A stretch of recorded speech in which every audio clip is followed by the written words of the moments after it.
राजेश एक बहुत ही सुलझा हुआ टीचर था और वो हर किसी के लिए बहुत ज्यादा ही स्ट्रिक्ट था।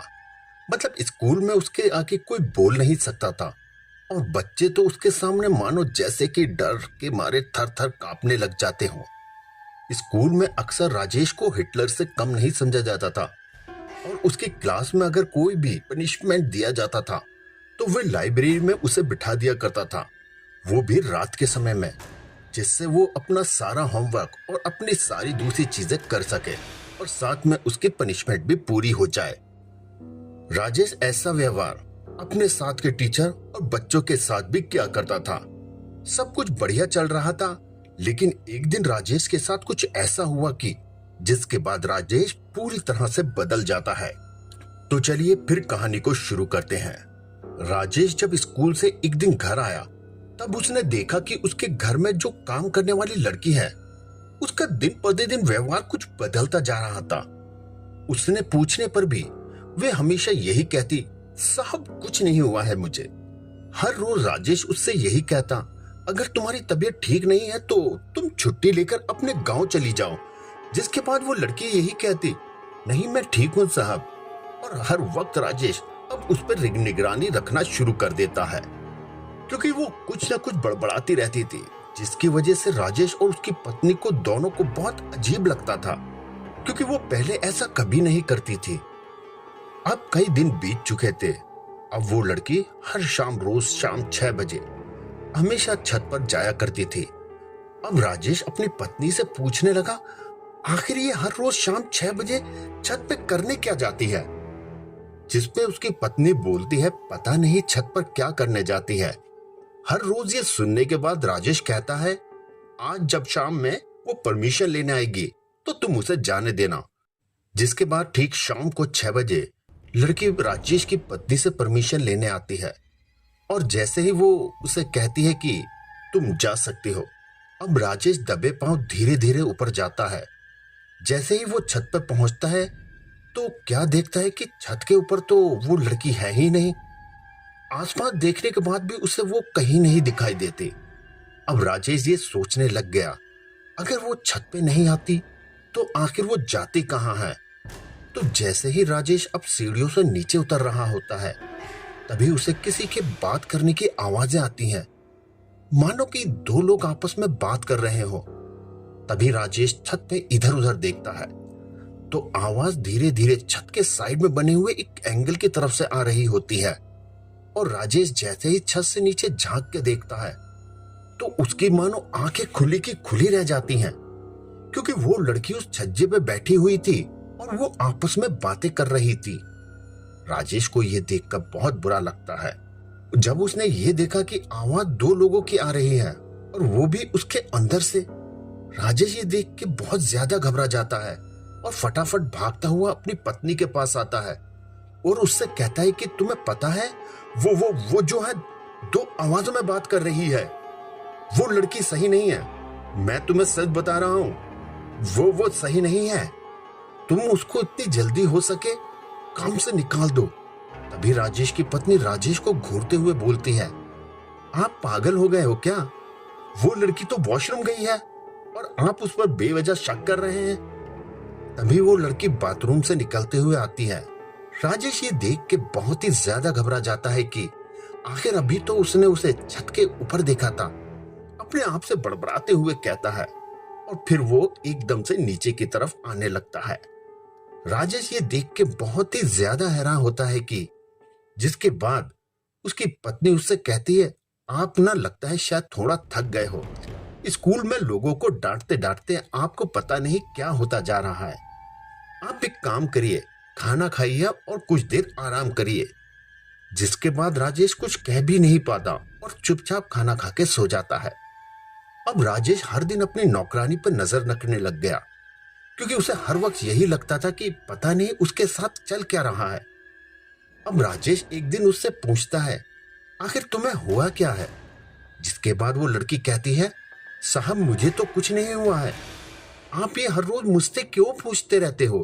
क्योंकि लड़की को कुछ याद ही नहीं रहता था कि आखिर वो ये सब क्या कर रही है। जिसके बाद राजेश अब बहुत ज्यादा परेशान रहने लगा। लेकिन एक दिन राजेश जब कमरे में सो रहा था, तभी देख रहा है कि शाम के 6 बज चुके हैं और वो सोचता है क्यों ना इस बार फिर से जाकर मैं उस लड़की को देखूं वो छत पे करती क्या है। जिसके बाद राजेश छत पर जैसे ही जाता है तो वो क्या देखता है, वो लड़की फिर से आपस में बात कर रही थी और इस बार राजेश चिल्लाते हुए उससे कहता है, क्या पागल हो बना रखा है, तुम कैसे अजीब अजीब हरकत करती हो, आखिर तुम्हें हो क्या गया, तुम्हारा दिमाग तो ठिकाने पर है कि नहीं, काम करना है तो करो वरना जा सकती हो यहां से। जिसके बाद राजेश को जो जवाब मिला, मानो राजेश के तो पैरों तले जमीन ही खिसक गई हो। तभी राजेश से वो लड़की कहती है एक अलग सी आवाज में बोलते हुए, टीचर हमारे बीच में मत आओ, अगर बीच में आया तो तेरी जान जाएगी। जिसके बाद राजेश ये सुनता है तो वो फटाफट भागता हुआ नीचे आता है और जल्दी से अपनी पत्नी की तरफ को दौड़ता है और इस बार अपनी पत्नी पर थोड़ा गुस्सा करते हुए बोलता है, वो लड़की पे कोई आत्मा है, तुम उसे बाहर निकालो यहां से, अगर तुमने उसे बाहर नहीं निकाला तो तुम समझ जाओ मेरे से बुरा कोई नहीं होगा। जिसके बाद राजेश की पत्नी इस बार राजेश से भी ऊंची आवाज में गुस्सा करते हुए कहती है, लगता है आप सच में पागल हो गए हो, आपको पता नहीं क्या हो गया है, आज शाम 5 बजे ट्रेन पकड़कर वो लड़की तो अपने गांव चली गई, आपको तो हर वक्त वही दिखाई देती रहती है, आखिर हो क्या गया है आपको, आपको हर वक्त वही कैसे दिखाई दे सकती है, थोड़ा अपने दिमाग को ठंडा रखिए। जिसके बाद राजेश जैसे ही ये सब सुनता है, मानो उसके तो पैरों तले जमीन ही खिसक जाती है। आखिर उसने अभी जो देखा था फिर वो क्या था, और जो उसकी पत्नी कह रही है वो क्या है। जिसके बाद राजेश अब बहुत ज्यादा परेशान रहने लगा। आखिर वो फैसला करता है कि वो लड़की के गांव जाएगा और उसके घर वालों से मिलेगा। राजेश लड़की के गांव पहुंचता है और जैसे ही गांव पहुंचता है तो क्या देखता है कि वो लड़की पहले से ही अपने घर पर है, लेकिन उसके पिताजी बताते हैं कि जब से वो शहर से आई है उसकी तबीयत कुछ ज्यादा खराब रहने लगी है। राजेश बहुत ज्यादा परेशान रहता है। जिसके बाद उसके पिताजी कहते हैं, आप इतनी दूर से आए हैं, क्या बात है। जिसके बाद राजेश उन्हें डरते डरते हुई हुई सारी घटनाएं बता देता है और जिसके बाद लड़की के पिताजी जो कहते हैं राजेश वो सुनकर बिल्कुल ठंडा पड़ जाता है, क्योंकि जो उन्होंने कहा राजेश के लिए भी वो समझ पाना बहुत ज्यादा मुश्किल था। अब राजेश को जैसे ही उसके पिताजी सब कुछ बताते हैं, जब से वो पूजा से लौट कर आई थी तब से उसके साथ ये सब हादसे हो रहे हैं, और जब एक दिन हमने बाबा जी को बुलाया तो पता चला उसके ऊपर उसी के भाई की कोई आत्मा आ गई है जो कि उसे अपने साथ ले जाना चाहती है और वे किसी को भी अपनी बहन के साथ रहने नहीं देना चाहता। इसके बाद हम बहुत परेशान हो चुके हैं, लेकिन एक दिन हमें चिट्ठी मिली कि उसमें लिखा हुआ था कि वो गांव छोड़कर जा रही है और वापस अपने काम करने के लिए। जिसके बाद हम लोग परेशान थे, लेकिन ना हमने उसे ढूंढने की कोशिश की और ना हमने उसके बारे में कभी पता करने की, आखिर वो क्यों जा रही है और किस लिए जा रही है।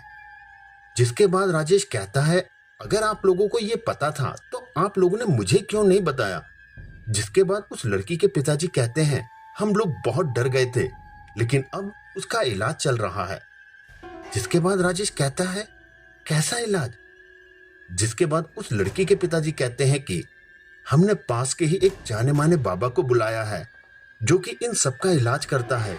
जिसके बाद उसके पिताजी राजेश से कहते हैं कि चाहे तो आप भी बाबा से मिल सकते हैं, अंदर ही हैं, हमारी बेटी का इलाज कर रहे हैं।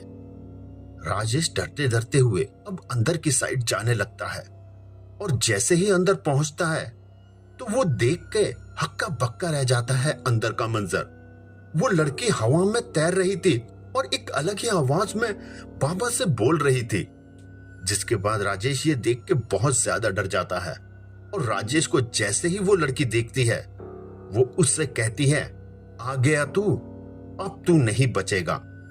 जिसके बाद बाबा उसकी तरफ कुछ फेंकते हुए बोलते हैं, छोड़ दे इस बच्ची को, आखिर तेरा इसने बिगाड़ा क्या है, और तेरी खुद की सगी बहन है तो तू अपनी ही बहन को नुकसान कैसे पहुंचा सकता है। जिसके बाद वो आत्मा कहती है कि हर दिन मुझे पिताजी नीचा दिखाते रहते थे क्योंकि ये काम करने में लग गई थी तो पिताजी इसकी ज्यादा इज्जत किया करते थे और मैं काम नहीं करता था तो मुझे हर वक्त डांटते रहते थे। इसलिए मैंने गांव के तालाब में जाकर अपनी जान दे दी। लेकिन एक दिन जब दुर्गा पूजा थी और ये तालाब के पास आई तो मैंने इसे देख लिया और अब मैं इसे अपने साथ लेकर ही जाऊंगा। ना ये रहेगी और ना ही अब मैं। अब इसे कोई नहीं बचा सकता। जिसके बाद बाबा कहते हैं तू गलत कर रहा है। इसके बाद बाबा कुछ मंत्र पढ़ते हैं और उस लड़की की बॉडी आकर जमीन पर गिर पड़ती है।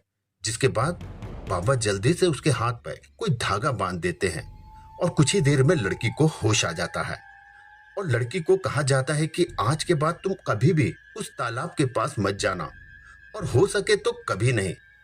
और जिसके बाद राजेश ये देख के बहुत ज्यादा घबरा जाता है।